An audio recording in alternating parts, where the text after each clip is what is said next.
주님 주신 은혜와 평강이 여러분의 삶과 또 가정 가운데 날마다 함께 하시기를 주님의 이름으로 축원을 드립니다. 지금 세계가 격변의 시기를 보내고 있습니다. AI 혁명도 그렇고요. 전 세계가 이 반강제적으로 이 관세 전쟁을 치르고 있기도 하고요. 또 세계 곳곳에서 갈등과 전쟁이 그 어느 때보다도 빈번하게 일어나고 있는 것 같습니다. 그래서 이제 그 세계화의 시대는 끝났으며 이 지역 블록화가 가속화되어 가고 있다고 그렇게 말을 하기도 합니다. 이런 와중에 시대의 흐름에 편승하지 못했던 회사들은 이 문을 닫게 되는데요. 이 대표적인 회사가 이 코닥이라고 하는 회사입니다. 이 회사는 필름에서 이 디지털로의 변화에 제대로 대응하지 못해서 지난 2012년에 매각되었다라고 하는 사실은 너무나도 유명한데요.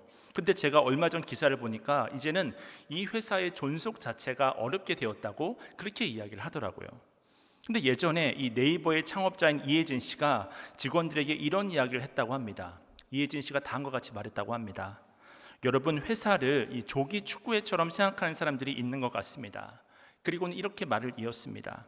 축구 동호회는 참여가 중요하지만 프로는 승패가 중요합니다. 이런 이야기를 했다고 합니다. 그렇습니다.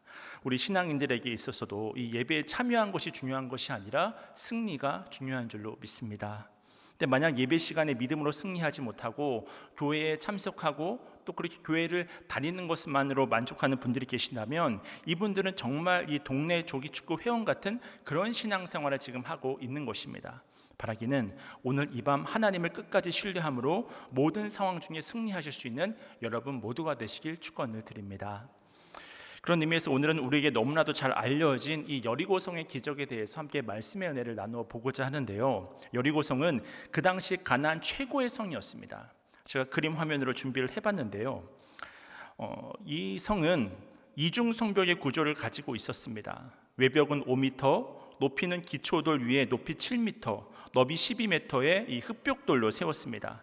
내벽은 지상에서 이 14m의 높이로 쌓아 올려서 말 그대로 난공불락의 요새로 불렸던 곳이었습니다. 이처럼 굉장히 거대하고 견고한 성이었기 때문에 일반적으로 공략하기가 너무나 힘들었던 그런 성이라고 말할 수 있습니다. 하지만 이런 어려움에도 불구하고 반드시 여리고를 공략해야 하는 그런 이유가 있었습니다. 사실 여리고는 가나안에서 가장 큰 수자원 오아시스가 있었습니다. 그 당시 물이라고 하는 것은 생명과 연결되는 것이기 때문에 반드시 전쟁을 함에 있어서 이 물이 확보가 되어져야 했습니다.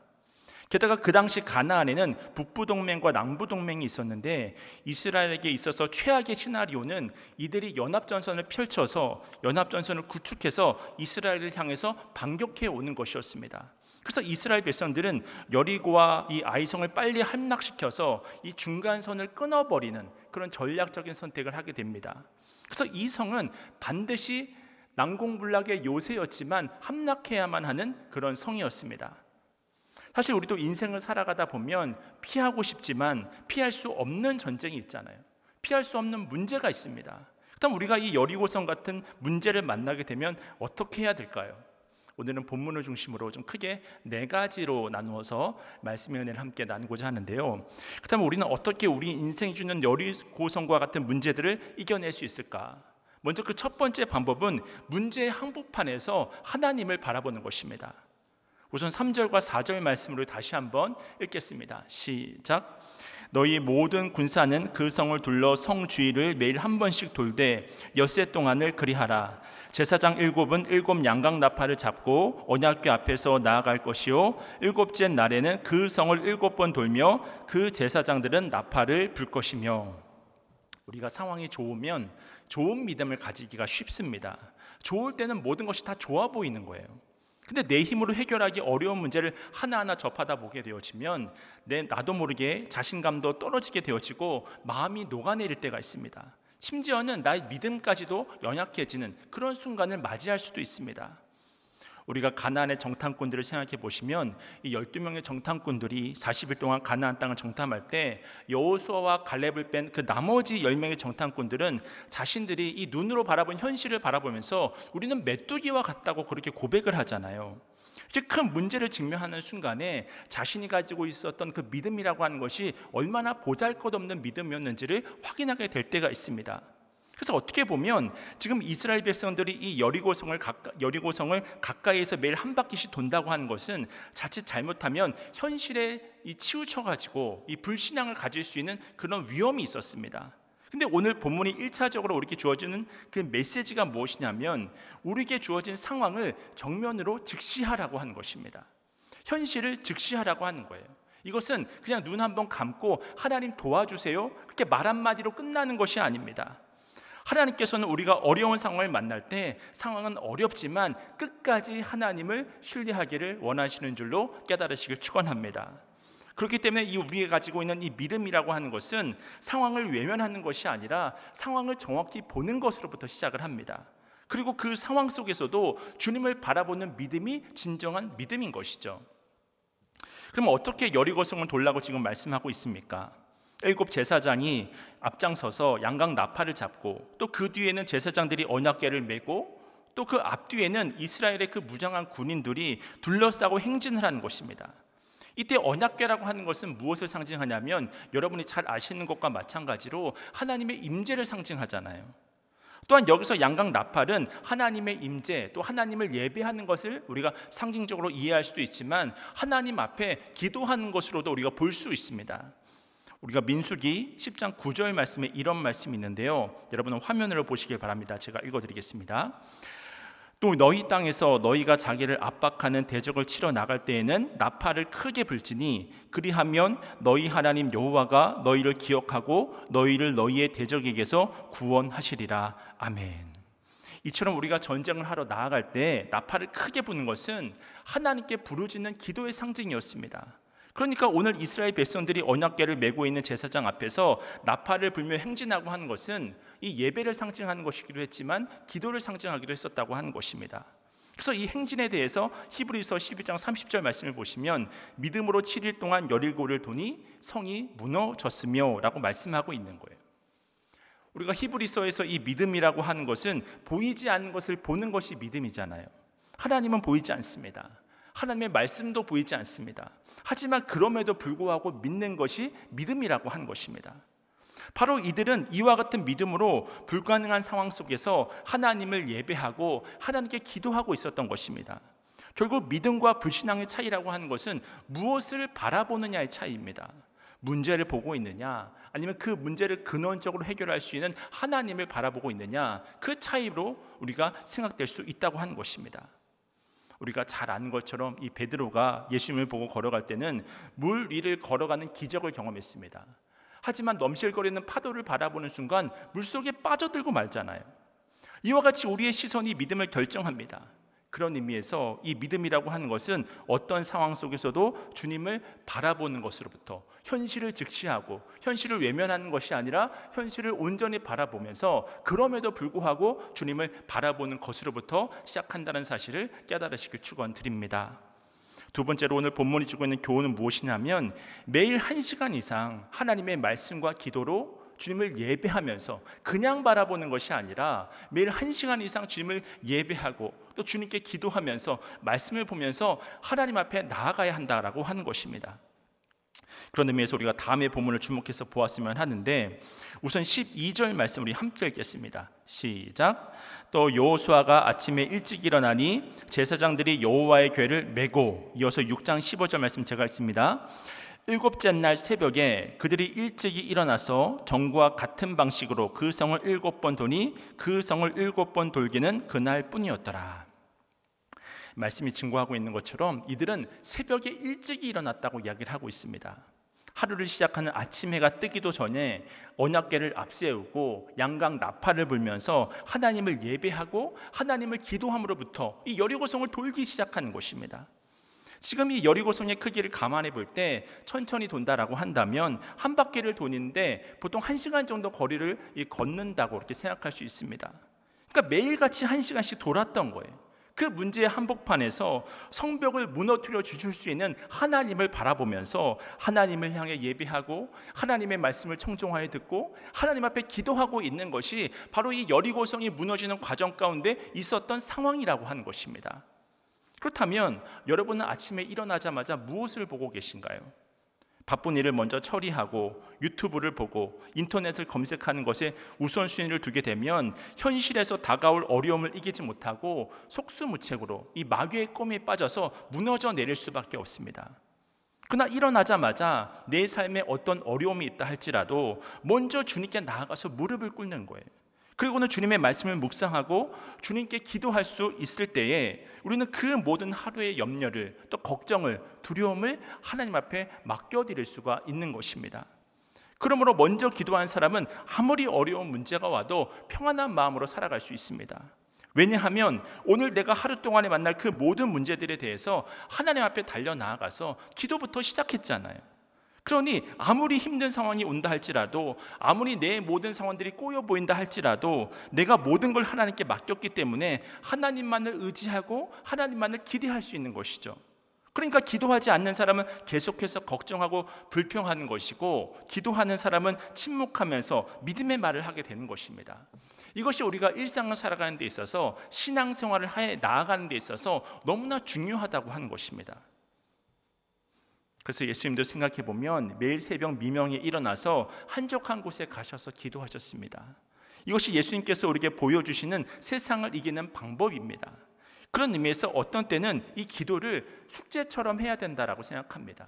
어떤 때는 내 마음이, 또 내 육신이 너무나 고나여서 이 기도의 자리를 지키지 못하고자 그렇게 마음이 먹을 때가 있거든요. 하지만 그럼에도 불구하고 숙제처럼 해야 될 때가 있습니다. 그리고 그 숙제가 결과적으로 습관이 되어지는 것입니다. 그러면 그 시간이 정말 기가 막힌 시간이라고 하는 사실을 깨닫게 됩니다. 거기서부터 활력과 기쁨을 얻게 되고, 그러면 그날 하루가 질적으로 달라지는 거예요. 그냥 내가 정신없이 친구 만나러 가고 정신없이 이것저것 하고 그러면 불평과 불만이 얼굴에 가득하게 되어지는데, 기도를 시작하면 얼굴에 빛이 나고, 할렐루야, 빛이 나고, 그뿐만이 아니라 매 순간 이 믿음의 말을 하게 되어지는 거예요. 그러면 좋은 사람들이 여러분 곁에 오지 말라고 해도 붙습니다. 근데 반대로 계속 한숨만 푹푹 쉬면서 인상 쓰고 다니면 처음에는 위로할 수 있습니다. 당분간은 챙겨줄 수 있습니다. 하지만 그런 일들이 계속 반복되면 좋은 사람들이 주변에서 다 떨어져 나아가는 거예요. 그렇기 때문에 단순히 바라보는 것이 아니라 매일같이 여러분에게 맡겨진 그 기도의 분량을 채우면서 살아가실 수 있어야 됩니다. 그래서 그래야지만 인생에 주는 그 모든 시험들을, 문제들을 이겨낼 수 있는 것이죠. 그래서 중요한 일이 있을 때도 그냥 우리끼리 회의해서 결정하지 말고 기도하고 결정하고, 말씀의 리더십에 철저히 자기를 복종시켜야 합니다. 이것이 바로 승리의 길인 거예요. 이것이 교회를 참여만 하는 것이 아니라 승리의 길로 나아가는 비결이라고 하는 것입니다. 말씀의 언약궤가 앞장서서 갔을 때 요단강이 끊겼잖아요. 이제 그 말씀의 언약궤가 여리고를 돌면 여러분이 다 잘 알고 있다시피 여리고는 무너져 내리는 것입니다. 사실 그때는 요단강이 문제였는데 지금은 또 여리고가 문제가 되지 않습니까? 그러니까 문제만 바뀌었을 뿐이지, 상황만 바뀌었을 뿐이지, 그 문제를 풀어나가는 방법이라고 하는 것은 똑같은 거예요. 그러므로 무슨 일을 만나든지 말씀의 리더십을 따라가면 승리할 줄로 믿습니다. 무슨 일을 만나든지 우리가 기도하면서 나아갈 때 응답의 역사를 받을 줄로 믿습니다. 이것이 바로 오늘 본문이 주고 있는 두 번째 메시지라고 하는 것입니다. 세 번째로 우리가 여리고성을 넘어가기 위해 필요한 것이 무엇이냐면, 불평하지 말고 침묵으로 믿음을 잉태할 수 있어야 한다라고 하는 것입니다. 그러면 여호수아는 이스라엘 백성들이 성벽을 돌 때 어떻게 하라고 명령을 하고 있나요? 10절 말씀인데요. 우리 다 함께 10절 말씀을 읽겠습니다. 시작. 여호수아가 백성에게 명령하이르되 너희는 외치지 말며 너희 음성을 들리게 하지 말며 너희 입에서 아무 말도 내지 말라. 그리하다가 내가 너희에게 명령하여 외치라 하는 날에 외칠지니라 하고. 무슨 말입니까? 입을 꼭 다물라고 이야기를 하고 있습니다. 침묵하라고 하고 있습니다. 그렇습니다. 우리가 매일의 삶을 살아가면서 불평하지 말고 입을 다무는 것은 너무나도 중요합니다. 그렇다면 침묵의 유익은 무엇일까요? 우선 우리의 불평을 막습니다. 그러므로 우리는 믿음을 지킬 수 있게 됩니다. 만약 그들에게 이 말할 자유가 주어졌다라고 한다면 아마도 누군가는 이렇게 이야기를 했을 것입니다. 야, 저 성벽 봤지? 말도 안 되게 높다. 아니 어떻게 저렇게 높아? 그러니까 신세한탄을 해줄 수 있다는 것이죠. 딱 그 성벽의 위용을 바라보는 순간 기가 죽어버리는 것입니다. 그럼 또 누군가는 그 이야기에서도 딱 맞장구를 치면서 야, 말도 마. 저게 보이는 게 다가 아니야. 이중성벽이래. 이중성벽으로 되어져 있대. 우리의 힘으로는 절대 넘을 수 없는 난공불락의 성이래. 그렇게 이야기를 하지 않겠습니까? 그런 이야기를 하다 보면 자연스럽게 이 사람은 이런 불평 내려놓고 또 이 사람은 저 사람은 또 저런 불만을 늘어놓고. 근데 지금 우리는 뭐 하고 있는 것인가? 여호수아 장군이 돌았나 보다. 아니 어떻게 그냥 돌라고만 이야기를 하는가? 이렇게 계속 돌다가 언젠가는 우리가 돌아보일지도 모르겠다. 이제 그런 이야기들을 하게 될 수도 있다고 하는 것이죠. 만약 이런 식으로 서로 돌면서 이야기를 하면 어떻게 되겠습니까? 완전히 이 불신앙으로 똘똘 뭉쳐버리는 그런 공동체가 되지 않겠습니까? 여러분, 하나님의 역사를 가로막는 최대의 장애물이 뭔 줄 아십니까? 그것이 바로 불평이에요.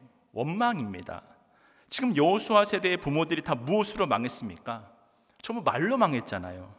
광야 40년 동안 이들이 한 것이 무엇이었냐면, 출애굽 1세대들이 한 것이 무엇이었냐면 하나님을 향한 원망과 불평을 늘어놓았던 것이잖아요. 그런 의미에서 어느 구약학자가 이 출애굽 광야의 백성들을 두고 이런 말을 했습니다. 원망 잘하고 제잘되게 자라는 이 백성들의 입이 닫히기 전에는 하나님은 일하지 않으신다. 여러분, 이 말을 가볍게 들으시면 안 됩니다. 우리의 삶에 원망이 가득 차 있고 우리의 삶에 불평이 가득 차 있으면 하나님께서 절대로 우리의 삶 가운데 일하실 수가 없습니다. 그렇기 때문에 아무리 상황이 어려워도 입을 다물어야 되는 거예요. 내가 하나님을 의지하여 믿음의 행진을 하겠다고 하면 그냥 해야 될 일이 무엇이냐면 입부터 다무셔야 됩니다. 침묵하셔야 됩니다. 여러분이 잘 아시는 한비아라고 하는 여행가가 있는데요. 이 한비아 씨가 우연히 이 게스트하우스에서 하루 이틀 정도 지내다가 이 친구가 된 사람 이야기를 들은 적이 있습니다. 그때 무슨 이야기를 하냐면 자기가 오랫동안 그렇게 전 세계를 누비면서 다녔지만 가장 기억에 남는 딱 한 사람이 있다고 그렇게 이야기를 하더라고요. 사실 누군가의 인생에서 가장 기억에 남는 한 사람이라고 하는 것은 정말 특별한 경험이 있었나 보다, 그렇게 우리가 생각할 수 있지 않겠습니까? 그럼 왜 이 여성의 기억에 남았느냐? 자기가 그 사람하고 대화를 하는데 제가 계속해서 설명을 하면 이 사람이 아무 말도 하지 않고 자기 얼굴만 바라보고 있더래요. 그것도 아주 유심히 환한 얼굴로 호응을 하면서 자기 얼굴만 빤히 쳐다보았다고 합니다. 근데 반전이 있는데 나중에 알고 보니까 그 사람이 이 귀가 먹었던 사람인 거예요. 그러니까 그 사람은 귀가 먹은 사람이었기 때문에 이 한비아의 그 입술 움직임만 빤히 쳐다볼 수밖에 없었던 것이죠. 그렇게 계속 밝은 얼굴로 빤히 쳐다보면서 바라봤던 거예요. 결국 이 사람의 침묵과 한비아를 향한 그 주목이 아마도 몰랐기 때문에 한비아가 아마 더욱 열정적으로 막 설명하고 말을 했었겠죠. 그러니 가장 인상적인 사람으로 남을 수 있었던 것이 아니겠습니까? 하나님 앞에서는 우리의 모습도 마찬가지입니다. 하나님 앞에서 얼마나 하고 싶은 말이 많으세요. 내가 인생을 살아온 그 경험도 많죠. 내 생각도 많죠. 하지만 하나님께서 지금 이 시간 우리에게 원하시는 것은 내 모든 상황을 그치라 말씀하십니다. 판단을 그치라 말씀하십니다. 그리고 주님을 바라보기를 원하시는 줄로 깨달으시길 축원을 드립니다. 오히려 이 밤 내 속에 그 모든 소리를 잠재우고 주님의 말씀으로 가득 우리가 채우게 되어지면 반드시 주님께서 우리를 기억하여 주실 줄로 믿습니다. 그리고는 책임져 주시는 거죠. 책임이라고 하는 것은 하나님께서 전적으로 최선의 과정과 최고의 결과로 응답하시면서 이끌어 가시는 것입니다. 여러분, 농사 짓는 사람들이 매일 아침마다 하는 일이 무엇입니까? 잡초를 뽑는 거잖아요. 그래야지만 곡식이 자랄 수 있는 것이지 않겠습니까? 마찬가지입니다. 우리가 매일 하나님 앞에서 내 모든 생각과 판단이라고 하는 잡초를 내려놓고 이 침묵과 기도로 내 마음의 밭을 기경해야 합니다. 그때 하나님의 말씀이 계속 내 안에서 자라날 수 있는 믿음으로서 잉태할 수 있는 것입니다.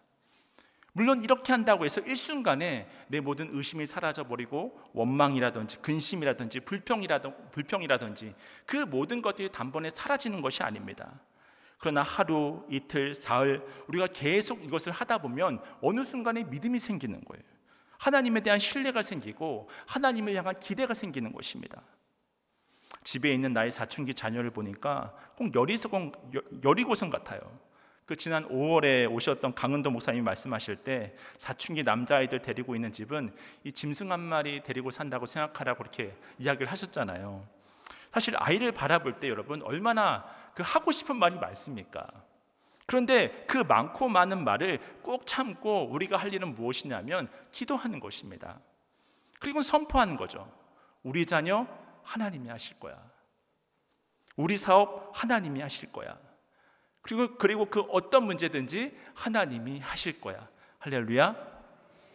이것이 바로 우리 모든 믿는 자들이 이 문제의 여리고성 앞에서 보여야 하는 믿음의 태도인 줄로 깨달으시길 축원드립니다. 그다음 마지막 네 번째로 우리가 기억해야 하는 것이 무엇이냐면 끝까지 우리가 순종할 수 있을 때 기적은 일어난다고 하는 것입니다. 이들이 마음속에 어떤 의심이 든다고 할지라도 끝까지 순종하여 매일같이 6바퀴 또 마지막 날에 7바퀴 총 13바퀴를 돌지 않습니까?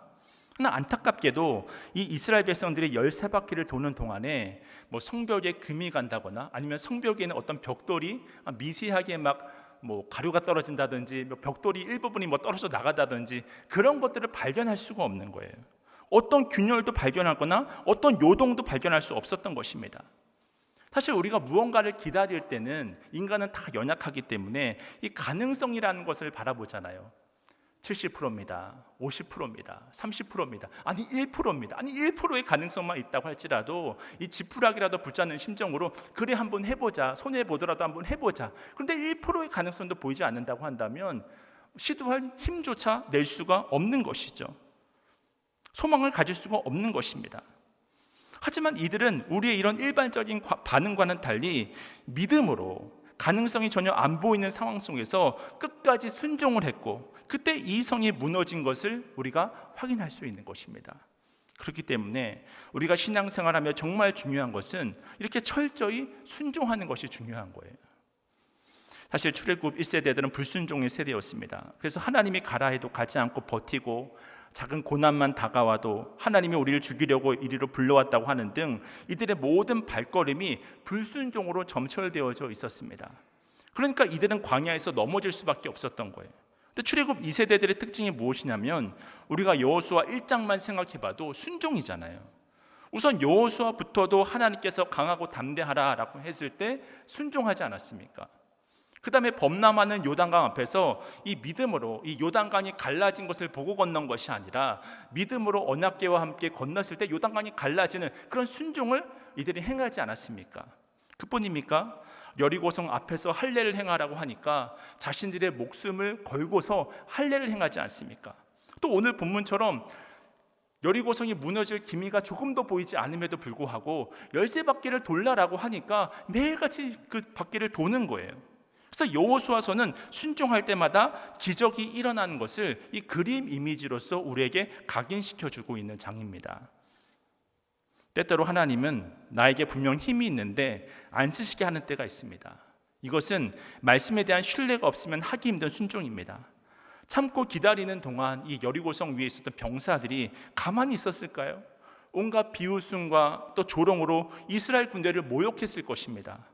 야, 이 겁쟁이들아, 언제까지 그냥 돌기만 할 거냐? 언제까지 너네들 그렇게 위협만 할 거냐? 그렇게 모욕을 했겠죠. 하나님의 사람이 순종할 때는 언제나 이런 세상에 비웃음과 조롱이 있을 수 있습니다. 노아가 홍수를 대비해서 방주를 만들 때 그 방주를 대비하던 그 노아를 향해서 얼마나 많은 사람들이 비아냥거리면서 조롱을 했었습니까? 이처럼 하나님의 말씀을 인내로 순종하고 있을 때 절대로 세상 사람들은 우리가 지금 잘 참고 있다고 박수 쳐주지 않습니다. 하지만 그 어떤 조롱과 비웃음이 있다고 할지라도 그것을 견뎌야 합니다. 힘이 없어서 버티는 것이 아니라 하나님의 그 신실하신 약속을 믿고 있기 때문에 그것이 바로 버티는 것이죠. 이 눈에 아무 증거 아니 보여도 믿음만을 가지고 마지막 5분까지 견디는 거예요. 얼마나 많은 그 믿음의 역사가 마지막 5분을 견디지 못해서 수포로 돌아갔나요? 우리가 할 일은 끝까지 버티고 순종하는 것입니다. 내 힘으로 그것을 하는 것이 아니라 하나님을 향한 믿음으로 그렇게 하는 것입니다. 여기서 우리는 7이라고 하는 숫자를 주목해서 보아야 하는데요. 7 제사장, 7 나팔, 또 7째 날, 7바퀴 성을 도는 것 모두가 다 하나님의 완전수입니다. 하나님의 완전한 때가 이를 때까지 역사는 이루어지지 않습니다.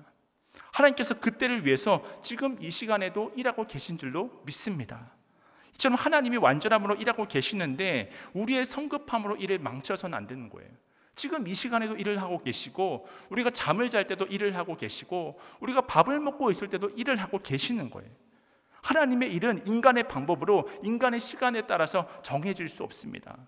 하나님의 일은 하나님의 방법으로 하나님의 시간에 하시는 것입니다. 그러면 우리는 끝까지 나의 경험과 생각을 내려놓는 것을 해야 합니다. 사람들의 조롱에도 아랑곳하지 않으며 마지막까지 하나님을 믿고 버텨야 합니다. 그것이 바로 우리에게 맡겨진 책무입니다. 마치 문둥병에 걸린 나아만 장군이 아무런 이 표비의 변화가 없음에도 불구하고 7번까지 가서 요단강에 순종함으로 들어갈 때 병이 고침을 받았던 것처럼, 마치 엘리야가 이 비가 내릴 조짐이 아무것도 없음에도 불구하고 이 갈멜산 꼭대기에 올라가서 이 무릎 사이에 얼굴을 파묻고 나서는 그렇게 7번 기도했을 때 손바닥만한 작은 구름이 일어나는 것을 볼 수 있지 않습니까? 그렇게 7번까지 순종할 때 큰 비가 내렸던 것처럼 우리가 끝까지 순종할 때 기적의 역사는 반드시 일어나는 줄로 깨달으시길 축원드립니다. 그래서 마침내 이들의 순종으로 여리고성이 무너지는 기적이 일어나는 거예요. 우리 여호수아 6장 20절 말씀은 우리 다 함께 읽도록 하겠습니다. 시작. 이에 백성은 외치고 제사장들은 나팔을 불매 백성이 나팔 소리를 들을 때에 크게 소리질러 외치니 성벽이 무너져 내린지라. 백성이 각기 앞으로 나아가 그 성에 들어가서 그 성을 점령하고. 그래서 성경을 참 보면요, 어떨 때 보면요, 성경은 우리들이 굉장히 복잡하고 힘들게 생각하는 일들을 딱 한 줄이라든지 또 한 문장으로 요약해서 보여줄 때가 있습니다.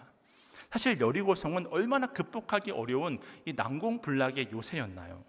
하지만 하나님이 일하시니 마치 그 해변가에서 이 모래가 파도에 부서지는 것처럼 너무나 쉽게 이 역사가 일어나지 않습니까?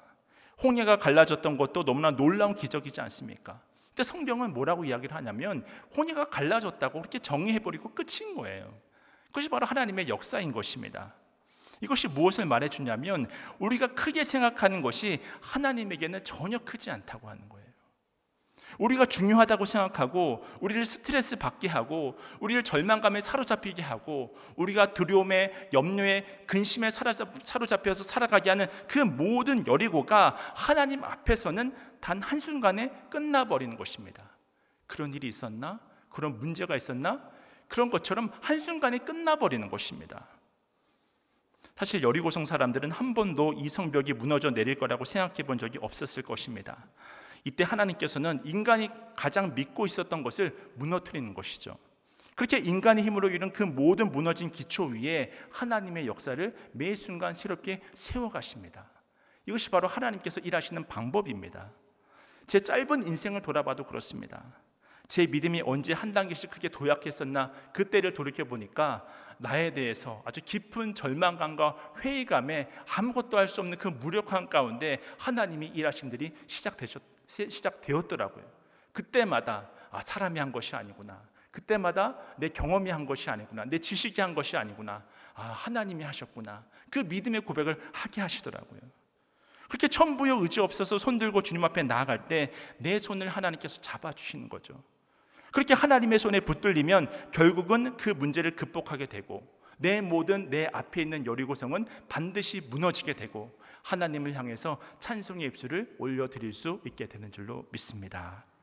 그런 의미에서 마지막으로 이 말씀만 드리고 말씀을 마치고자 하는데요, 결론적으로 우리는 이 여리고성 전투를 통해서 무엇을 깨달을 수 있는가, 무엇을 여러분 깨달으실 수 있었나요? 그것은 바로 이 전쟁의 진짜 적이 여리고 군사들이 아니었구나, 그 난공불락의 요새가 아니었구나, 그 사실을 깨닫게 되는 것입니다. 이 싸움은 사실 우리 앞에 있는 그 모든 싸움은 나 자신과의 싸움이었구나.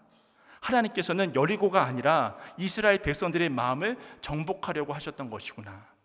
이것이 바로 우선적인 목적이었다라고 하는 사실을 이 여리고성의 사건을 통해서 깨달을 수 있는 것입니다. 그렇습니다. 우리의 가장 큰 영적 전쟁은 여러분 앞을 가로막고 있는 여리고 성벽이 아니라 우리들 자신입니다. 우리 마음에 있는 여리고는 우리의 두려움입니다. 우리의 분노입니다. 우리의 상처이고 우리의 열등감일 수 있습니다. 때로는 우리의 교만이고 과거의 어떤 일에 대한 죄책감입니다. 또한 우리 마음의 여리고는 항상 불안해하는 마음입니다. 포기하고 도망치려는 마음, 욕심의 마음, 음란의 마음입니다. 슬프고 우울한 마음이며 아무도 나를 쳐다봐주지 않는다고 하는 외로움이며 소외감이며 상처며, 그러면서도 오히려 내 형제를 원망하고 비난하고 곡해하는, 때로는 하나님을 향해서 원망하는 그런 것들이 바로 다 내 안에 있는 여리고성입니다. 그런 의미에서 오늘 이 밤 여러분 각자가 가지고 있는 이 여리고를 무너뜨려야 우리는 약속의 땅으로 들어갈 수 있다는 사실을 깨달으시길 축원합니다. 이제는 이스라엘 백성들처럼 외면하지 마시고 그 문제를 직면하셔야 되는 거예요. 내 힘으로 직면하는 것이 아니라 하나님이 나와 함께 하시니 하나님의 힘을 덧입어서 직면하셔야 되는 거예요. 그리고 용기를 내셔야 되는 거예요. 그때 전능하신 하나님의 역사가 여러분의 삶과 또 가정 가운데 충만하게 임할 줄로 믿습니다. 그렇게 늘 주님을 바라보시고 의지함으로 날마다 승리하는 복된 삶을 살아가실 수 있는 여러분 모두가 되시길 주님의 이름으로 축원을 드립니다.